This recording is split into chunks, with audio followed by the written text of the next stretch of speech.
같은 경우에는 사실 군사력이 약해가지고 일제 침략도 당했고 뭐 임진왜란, 정유재란 외세의 침략을 되게 많이 받았고 그것으로 인해 어마무시한 수모와 멸시, 나라를 뺏기는 치욕 이런 걸 다 당했기 때문에 국방력에 대한 군사력에 대한 굉장한 뭐 트라우마나 필요성, 우리가 강군이 돼야 돼라는 그걸 아마 전 국민이 다 알고 계실 거예요. 다시는 이런 일을 겪지 않아야 되겠다. 현재 한국이 전 세계 군사력 5위예요. 미국, 러시아, 그다음 중국, 인도, 다음에 한국인데 한국은 군사력은 정확히 어느 정도인지 좀 설명. 글로벌 파이어 파워라고 하는 미국의 기관인데 거기서 한국 군사력을 5위라고 평가를 했죠. 그런데 이제 거기에 나와 있는 지표는 주로 외형적인 부분이에요. 군대 규모, 무기 수, 국방 재정 규모, 그 다음에 물류나 항만의 어떤 능력, 여러 지표를 합해서 그런 결과를 냈는데 그것을 곧 군사력이다 이렇게 단정할 수는 없죠. 우리 군사력이 외형적으로 상당한 수준에 올랐다 하는 정도만 참고하면 될 것 같고 저는 거기에 내면적인 부분까지 훨씬 더 보완할 부분이 많다 이렇게 말씀드립니다.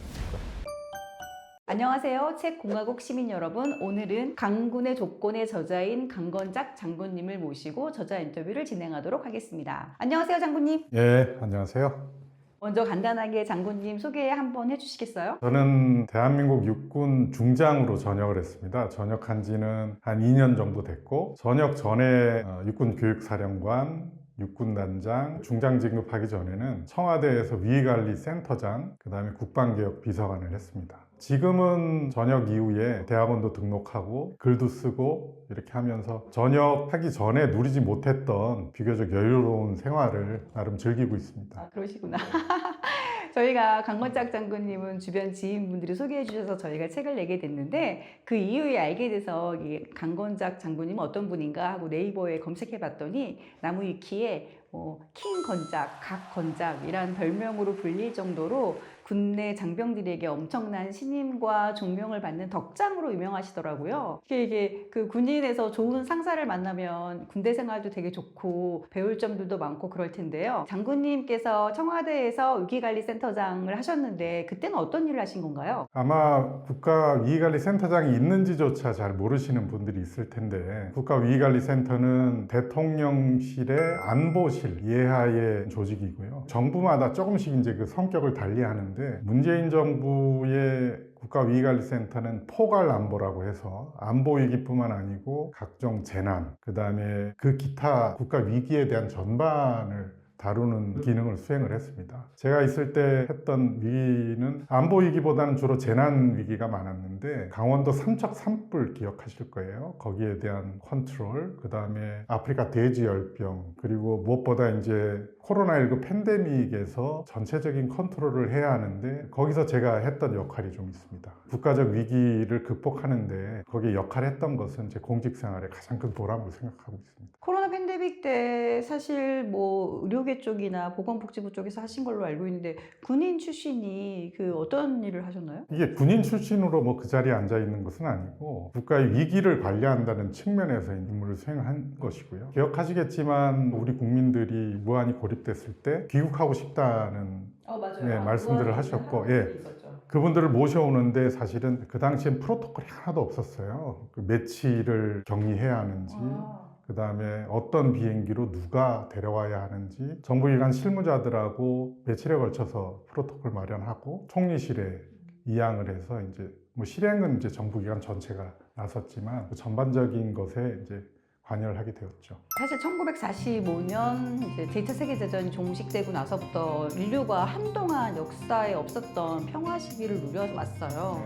물론 국제전들이 잠깐 있긴 했었지만 최근에 이제 보면은 뭐 이스라엘과 하마스 전쟁, 러시아, 우크라이나 전쟁, 또 미국이 아메리카 퍼스트 하면서 약육강식으로 마치 전 세계가 양복 입은 문명에 대해서 힘 주먹을 가지고 나오는 정글이 된 것 같은 느낌이 들어요. 한국 같은 경우에는 사실 군사력이 약해가지고 일제 침략도 당했고 뭐 임진왜란, 정유재란 외세의 침략을 되게 많이 받았고 그것으로 인해 어마무시한 수모와 멸시, 나라를 뺏기는 치욕 이런 걸 다 당했기 때문에 국방력에 대한 군사력에 대한 굉장한 트라우마나 필요성, 우리가 강군이 돼야 돼라는 그걸 아마 전 국민이 다 갖고 계실 거예요. 다시는 이런 일을 겪지 않아야 되겠다. 현재 한국이 전 세계 군사력 5위예요. 미국, 러시아, 그다음 중국, 인도, 다음에 한국인데 한국은 군사력은 정확히 어느 정도인지 좀 설명. 글로벌 파이어 파워라고 하는 미국의 기관인데 거기서 한국 군사력을 5위라고 평가를 했죠. 그런데 이제 거기에 나와 있는 지표는 주로 외형적인 부분이에요. 군대 규모, 무기 수, 국방 재정 규모, 그 다음에 물류나 항만의 어떤 능력, 여러 지표를 합해서 그런 결과를 냈는데 그것을 곧 군사력이다 이렇게 단정할 수는 없죠. 우리 군사력이 외형적으로 상당한 수준에 올랐다 하는 정도만 참고하면 될 것 같고 저는 거기에 내면적인 부분까지 훨씬 더 보완할 부분이 많다 이렇게 말씀드리고 싶습니다. 근데 이제 군사력 해가지고 이번에 전쟁이 막 일어났을 때 휴전 상태이기 때문에 뭐 총알이든 아니면 재래식 무기든 이 능력이 뛰어난 사람 방산 쪽 산업이 유망하다, 방산이 강하다라고 얘기할 수 있는 근거는 뭔가요? 1980년대 말에 냉전이 이제 종식되면서 사실은 전쟁이 끝난 시대가 열리지 않을까라는 희망을 굉장히 품었죠. 그러면서 미국을 제외하고 구공산권 국가를 제외하고는 사실상 무기에 대한 투자, 국방에 대한 투자를 상당히 줄였습니다. 전 세계적으로. 우리는 북한이라고 하는 가장 위협적인 대상이 존재해 거기에 계속 대비하지 않을 수 없었죠. 그러나 이제 국방력이 좀 제한되는데 상대적으로 우리 기술력은, 산업기술력은 좋았고 그래서 미국의 그 무기 수준으로 우리 산업기술력이 따라가기 위해서 계속 노력을 했어요. 그러면서 우리의 많은 무기의 수준이 미국 무기에 버금가는 수준까지 올라왔고 상대적으로 유럽은 거기에 대한 투자가 굉장히 적었고 구공산권 국가의 무기체계, 러시아나 중국의 무기체계는 일단 그 이전부터 무기의 어떤 질적보다는 양적인 부분에 집중해온 부분이 있어요. 그래서 상대적으로 이제 정밀성은 좀 떨어지고 이런 어떤 여러 가지 요인이 작용을 해서 우리 무기가 실질적으로 굉장히 좋은 수준으로 올라온 것입니다. 세계에서 이제 미국 무기의 대안으로 우리 무기를 고를 수 있는 수준까지 된 것이죠.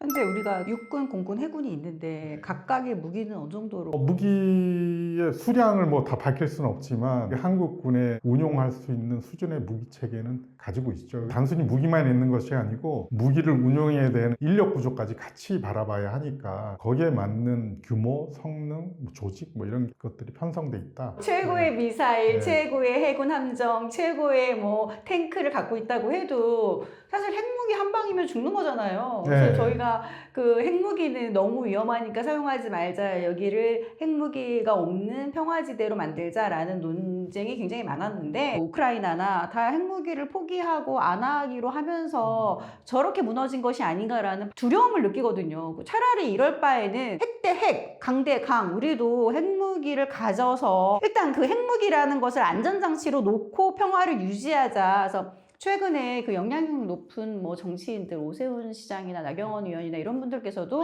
핵무기 개발하자, 핵무기 즉시 갖자 이런 주장들을 하고 계세요. 근데 핵무기가 지금 없어도 되는 건지, 핵무기를 갖춘다면 정말 그렇게 빨리 갖출 수 있는 건지, 북한에 대해서 대응이 가능한 건지 그것에 대해서 한번 말씀. 핵무기로 핵을 억제할 수 있다는 것은 고전적인 이론이에요. 미국과 구소련이 쿠바 위기 때 핵 전쟁의 위기까지 갔다가 결국엔 양보하면서 마무리가 됐는데 결국에는 서로를 파괴하는 그 위협이 핵전쟁을 막을 수 있구나라는 것을 인식을 했고 그때 만들어진 것이 상호 확증 파괴라고 하는 이론이 만들어졌고 근데 이제 북한이 핵을 가지기 위해서 노력한 것은 1960년대 중반부터였고 실제로 지금은 상당한 수준의 핵 능력을 가졌다라고 평가를 하고 있죠.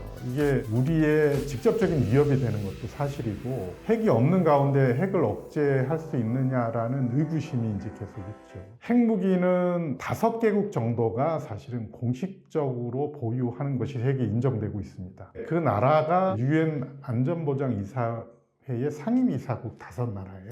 미국, 러시아, 중국, 프랑스, 영국 상임이사국들. 상임이사국이자 핵을 보유한 국가. 그렇죠. 나머지 인도, 파키스탄, 이스라엘도 가지고 있어줄 거라고 공식적으로 인정하고 있진 않아요. 그러니까 이게 뭐냐면 핵이 핵을 불러일으킨다. 핵 도미노 현상 때문에 전 세계가 더 위험해진다라는 것이고 그것을 막자고 하는 것이 이제 NPT 체제이죠. 근데 이제 그 NPT 체제가 확실하게 구축된 이후에 수십 년이 지났는데 새롭게 핵을 개발해서 들어간 국가는 이제 북한이죠. 북한이 거의 그 이후에 유일한데, 우리가 새롭게 핵을 가지기 위해서는 형성된 국제 질서에 공식적으로 인정받기 상당히 어렵다. 그러니까 미국 한 나라만 인정한다고 될 일도 아니고 핵을 가지고 있는 NPT 주력 국가들이 전부 그것을 용인해줘야 하는데, 우리가 무역으로 먹고 사는 나라잖아요. 그러니까 핵을 갖기 위해서 굉장히 많은 것을 포기해야 되는 각오가 필요하죠. 우리가 자급자족할 수 있고 하는 그런 경제적인 구조를 넘어서는 또 다른 운명을 걸어야 하는 도전일 수 있어요. 그러니까 핵무기를 갖게 되면 그렇죠. 그 상임이사국 5개국이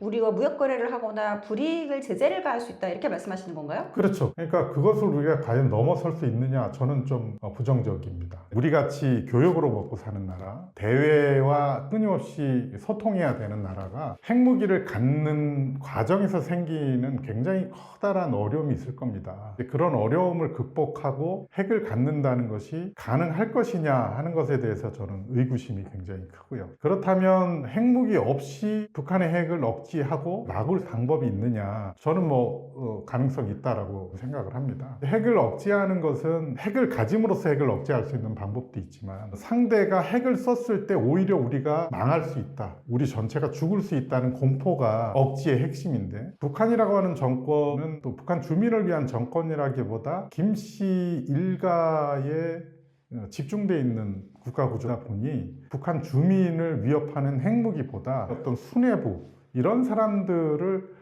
직접적으로 위협하는 체계도 효과가 있다고 봐지거든요. 저는 현무 시스템으로 북한 지도부에게 위협을 느끼게 함으로써 일정 부분 억지 효과를 발휘할 수 있다고 생각합니다. 그것이 이제 재래식 억지라는 건데, 미국이 확장 억지를 통해서 우리에게 핵우산을 제공해 주잖아요. 핵우산 체제를 훨씬 더 신뢰성 있게 좀 만들어 가면서 재래식 억지력을 강화해 간다면 억지 측면에서 북한의 어떤 핵 위협을 상쇄할 수 있다고 생각하고, 거부적 억제라고 해서, 거부적 억제. 북한이 핵으로 공격하기 위해서 우선 쓰는 것이 미사일이거든요. 그 미사일을 우리나라에 떨어지지 않도록 막는 것이 미사일 방어 체제예요. 미사일 방어 체제를 하면 사드라고 하는 미사일 체제에 대해서 많이 들어보셨을 거예요. 이것은 날라오는 탄도미사일을 요격을 통해서 공중에서 파괴시키는 무기 체계인데, 사드 체제를 비롯해서 패트리어트 체제, 이런 것들이 이제 미사일 방어 체제의 대표적인 무기인데 이미 충분히 전력화하고 있어요. 게다가 우리 국토가 상대적으로 넓지 않기 때문에 어떻게 보면 미국이 가지고 있는 미사일 방어 체제보다 우리의 미사일 방어 체제가 훨씬 더 촘촘하다라고 말씀드릴 수 있고, 저는 개인적으로 이스라엘과 우리나라가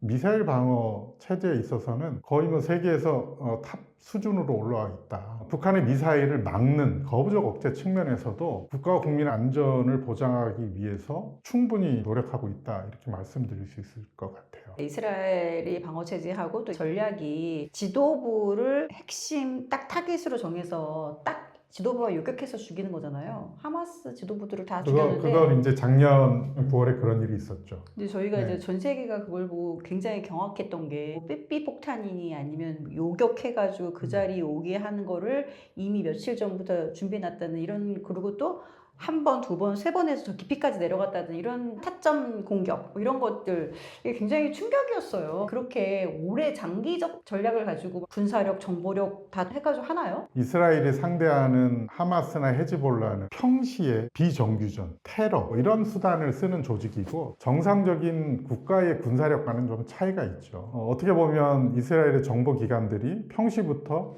정보요원들을 파견해서 그런 정보를 획득하기 용이한 측면도 있어요. 그래서 장기적으로 이제 그런 수단을 준비해서 쓴 것이고, 우리와 북한은 사실 그런 수단을 쓰기엔 좀 제한되고, 대신에 이제 우리는 인공위성이라든지 때로는 중국에서 오는 첩보라든지 이런 것들을 통해서 이제 북한의 상황을 파악하고 추론하고 하는 방식으로 정보 획득을 하는데, 어떻게 보면 정상적인 무기 체계를 통해서 상쇄를 해야죠. 이스라엘과 좀 다른 부분들을. 근데 이제 최근에 러시아 우크라이나 전쟁이 이렇게 오래 갈 줄은 사실 몰랐고, 드론 공격으로 이제 많이 이제 무기가 됐잖아요. 드론은 지금 어떻게 어느 정도까지 군사적으로 이용되고 있고 드론을 활용해야 되거나 드론을 막아야 되거나 이런 상태 아닌가요? 드론이 현대전에서 굉장히 새롭게 등장한 수단임은 분명해요. 초기에 우크라이나군이 드론을 굉장히 많이 활용했다라고 되어 있죠. 근데 우크라이나의 드론이 그 정도 효과적이었다면 우크라이나가 전쟁에 이겼어야 되지 않을까요? 근데 러시아는 군사 강대국이잖아요. 그 첨단 무기가 재래식 능력을 상쇄할 수 있느냐라는 관점에서는 어떻게 보면 우크라이나가 비교적 약한 군사력으로 러시아군을 상대한 것이 미국의